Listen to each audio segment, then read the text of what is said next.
Halo, selamat pagi untuk kita semua. Perkenalkan, nama saya Karni Dewi Srianti Zeka, NIM 2019-59009. Saya mahasiswa dari Universitas Patimura Angkatan 2019. Nah, sekarang saya masih semester 3. Pada video kali ini, saya akan berbagi materi kepada teman-teman seputar tentang selaput ekstra embrionik. Nah, perlu teman-teman ketahui bahwa materi tentang selaput ekstra embrionik ini merupakan bagian dari mata kuliah teknologi penetasan.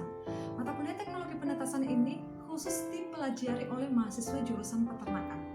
Seperti apa sih materi tentang selaput ekstra embrionik? Ada beberapa hal yang ingin kami bagikan kepada teman-teman untuk mempermudah dalam memahami materi yang menyangkut tentang selaput ekstra embrionik ini. Hal yang pertama yaitu pengertian dari selaput ekstra embrionik. Apa itu selaput ekstra embrionik? Nah, selaput ekstra embrionik merupakan suatu membran atau berupa lembaran tipis yang menyelubungi atau istilah lainnya membungkus embrio, di mana selaput ekstra embrionik ini terbentuk bersamaan dengan terbentuknya embrio, dan bukan berarti selaput ekstra embrionik ini merupakan bagian utama daripada embrio. Misalkan, anggap ini embrio dan ini selaput ekstra embrionik. Embrio dengan selaput ekstra embrionik terbentuk secara bersamaan. Jika embrio terbentuk, maka terbentuk pula selaput ekstra embrionik. Hanya saja, posisi daripada selaput ekstra embrionik ini terlihat atau nampak mengelilingi atau berada di luar permukaan daripada embrio.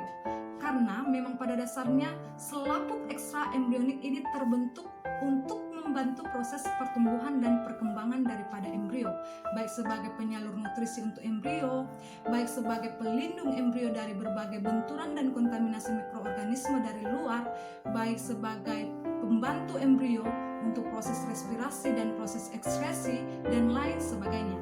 Jadi, selaput ekstra embrionik ini sangat berperan penting dalam proses pertumbuhan dan perkembangan daripada embrio.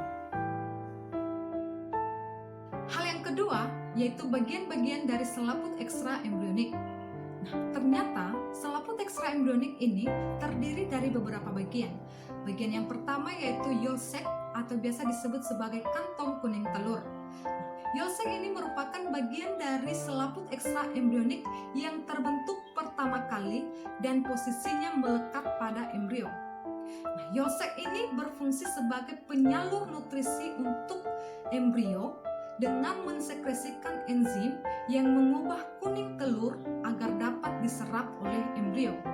Nah, selain itu, yolk sac juga berfungsi sebagai tempat pembentukan sel darah merah karena di dalam yolk sac ini terdapat pembuluh darah vitelin yang berkembang dari mesoderm splagnis. Bagian yang kedua yaitu amnion. Nah, amnion juga merupakan bagian dari selaput ekstra embrionik yang langsung membungkus embrio, di mana amnion ini berfungsi untuk melindungi embrio dari berbagai benturan atau goncangan-goncangan dari luar. Nah, selain itu, amnion juga menghasilkan cairan jernih mukoid yang dihasilkan oleh dinding amnion dan kulit tubuh embrio, di mana cairan ini berfungsi untuk mencegah agar embrio tidak mudah kering, dan juga cairan ini berfungsi untuk mencegah agar embrio tidak melekat pada selaput ekstra embrionik. Bagian ketiga yaitu korion. Nah, korion ini juga merupakan bagian dari selaput ekstra embrionik yang paling terluar dan posisinya menempel pada selaput kerabang telur, di mana korion ini berfungsi untuk menyerap ion berupa kalsium yang terdapat pada kerabang telur.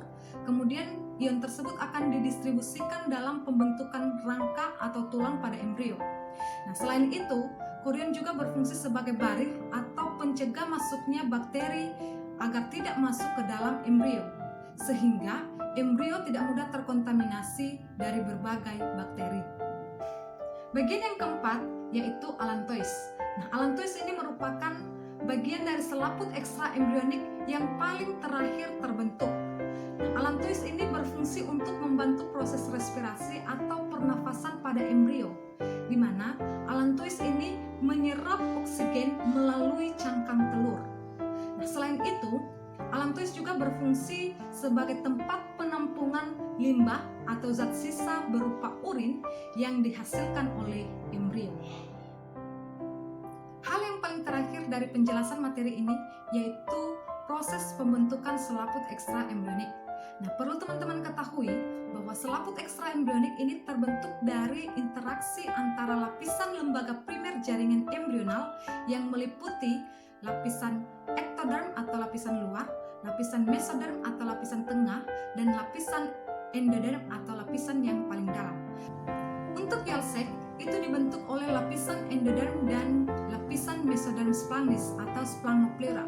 Sedangkan untuk amnion dan chorion itu dibentuk bersamaan oleh lapisan ektoderm dan lapisan mesoderm somatis atau somatopleura, di mana lapisan somatopleura bagian dalam itu akan berkembang menjadi amnion, sedangkan lapisan somatopleura bagian luar akan berkembang menjadi chorion. Nah, untuk Allantois, lapisan pembentuknya sama dengan Yolsek, yaitu lapisan endoderm dan lapisan mesoderm splagnis.